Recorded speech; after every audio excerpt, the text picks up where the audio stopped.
గాడి తప్పుతున్న ఉన్నత విద్య ఆల్రెడీ గాడి తప్పింది. 21 నెలల కాలంలో సకల శాఖల విధ్వంస మంత్రి నారా లోకేష్ ఆధ్వర్యంలో ప్రాథమిక విద్య కావచ్చు, ఏదైతే ఉన్నత విద్య కావచ్చు, అన్నీ గాడి తప్పినాయి అనేది వాస్తవం. ఈరోజు పిల్లలకి ఫీజు రియంబర్స్మెంట్ అందదు. ఒక్క ఫీజు రియంబర్స్మెంట్ బకాయిలు ఇచ్చిన పాపాన్ని ప్రభుత్వం బాలేదు. వసతి దీవెన లేదు. పిల్లలు స్కూల్కి వెళ్ళే పిల్లల సంఖ్య తగ్గిపోయింది. ఇంకో పక్క ఇక్కడ చూస్తే గాడి తప్పుతున్న ఉన్నత విద్య. 6 విశ్వవిద్యాలయాలకు ఏడాదిన్నరకు పైగా ఇన్ఛార్జ్ వీసీలే. 6 విశ్వవిద్యాలయాలకు ఏడాదిన్నరకు పైగా ఇన్ఛార్జ్ వీసీలు.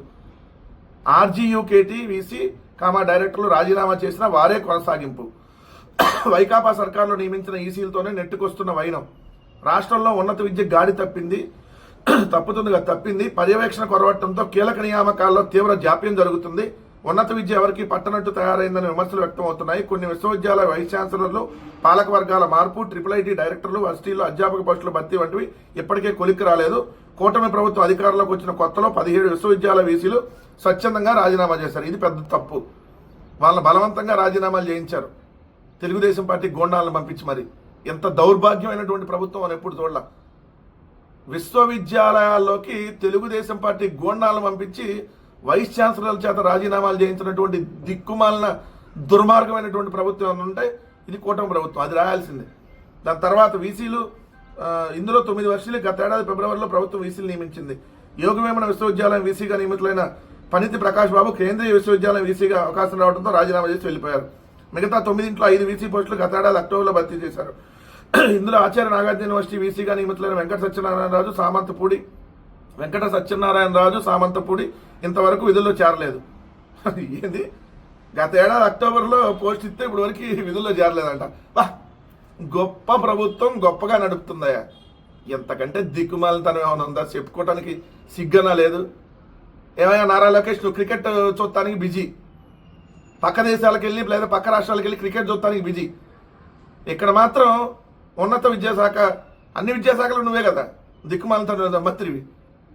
ఇన్ఛార్జ్ వీసీలతో కొన్ని చోట్ల నెట్టుకొస్తున్నారంట. వీటి పరిస్థితి ఏంటి? కూటమి ప్రభుత్వం అధికారంలోకి వచ్చిన 20 నెలలు పూర్తయిన Dravida university, Urdu university, Sri Krishnadevaraya university, cluster, అలానే ఆంధ్రకేసరి యూనివర్సిటీ, రాజీవ్ గాంధీ విజ్ఞాన యూనివర్సిటీ, వీటన్నిటికి సంబంధించి ఇంతవరకు వీసీల నియామకాలే భర్తీ కాలేదు. క్లస్టర్ వర్సిటీకి రాయలసీమ యూనివర్సిటీ వీసీని ఇన్ఛార్జిగా నియమించారు. ఇట్లా ఉందో దిక్కుమాలిన పరిస్థితి ఎంత ఉందో. అలానే వర్సిటీలో 76% పైగా రెగ్యులర్ అధ్యాపక పోస్టులు ఖాళీగా ఉన్నాయి. పోస్టుల భర్తీకి చర్యలు తీసుకోవాలని సీఎం చంద్రబాబు ఆదేశించాడు, పనులు కావు. అరే మీరు రాయటానికి మీకన్నా సిగ్గట్టలేదు. ఈనాడు కిరణ్, ఆంధ్రజ్యోతి, రాధాకృష్ణ, ఇంకెందుకు సీఎం? ఏం ఓడబేకటానికి సీఎం చెప్పి సంవత్సరం అయినా వాళ్ళు 8 లేదు పోస్టులు అంటే ఇంకెందుకు ఆ సీఎం పదవిలో కూర్చొని శాతగాని దద్దమ్మ అని చెప్పి తప్పుకోమనండి. ఆడలేక మధ్యలో ఓడలాగా సీఎం చెప్పినా పనులు కావట్లేదు అంటే ఎందుకయ్యా ఇంకా సీఎం?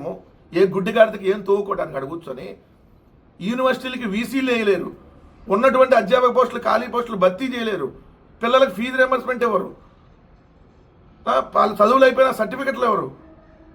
ఎటు పోతున్న రాష్ట్రం? 21 నెలల కాలంలో రాష్ట్రాన్ని 70 ఏళ్ళు వెనక్కి తీసుకుపోయి సర్వనాశనం చేసి రాష్ట్రాన్ని మళ్ళీ చంద్రబాబు నాయుడు చాలా నంగనాచి, చంద్రబాబు నాయుడికి ఏం తెలియదు, చంద్రబాబు నాయుడు చెప్పినా పనులు కావట్లేదు, పాపం చంద్రబాబు నాయుడు చేయమని చెబుతా ఉన్నాడు, అయినా అంటలేదు. ఎన్నప్పుడు ఇంకెందుకు ముఖ్యమంత్రి? అక్కడ అధికారులు ముఖ్యమంత్రి మాట అనకపోతే ఇంకా ముఖ్యమంత్రి పదవి దేనికి? 75 ఏళ్ల వయసు, 4 సార్లు ముఖ్యమంత్రి పదవి నేలకు గీసుకోవడానిక? మళ్ళీ మీరు చంద్రబాబు నాయుడు ఆదేశించినా పని చేయట్లేదని, చంద్రబాబు నాయుడు తప్పేం లేదన్నట్టుగా కవరింగ్ చేసే కార్యక్రమం. మీరు మీ బతుకులు, మీ పత్రిక రాసేటటువంటి కథనాలు ఇలానే ఉంటాయి.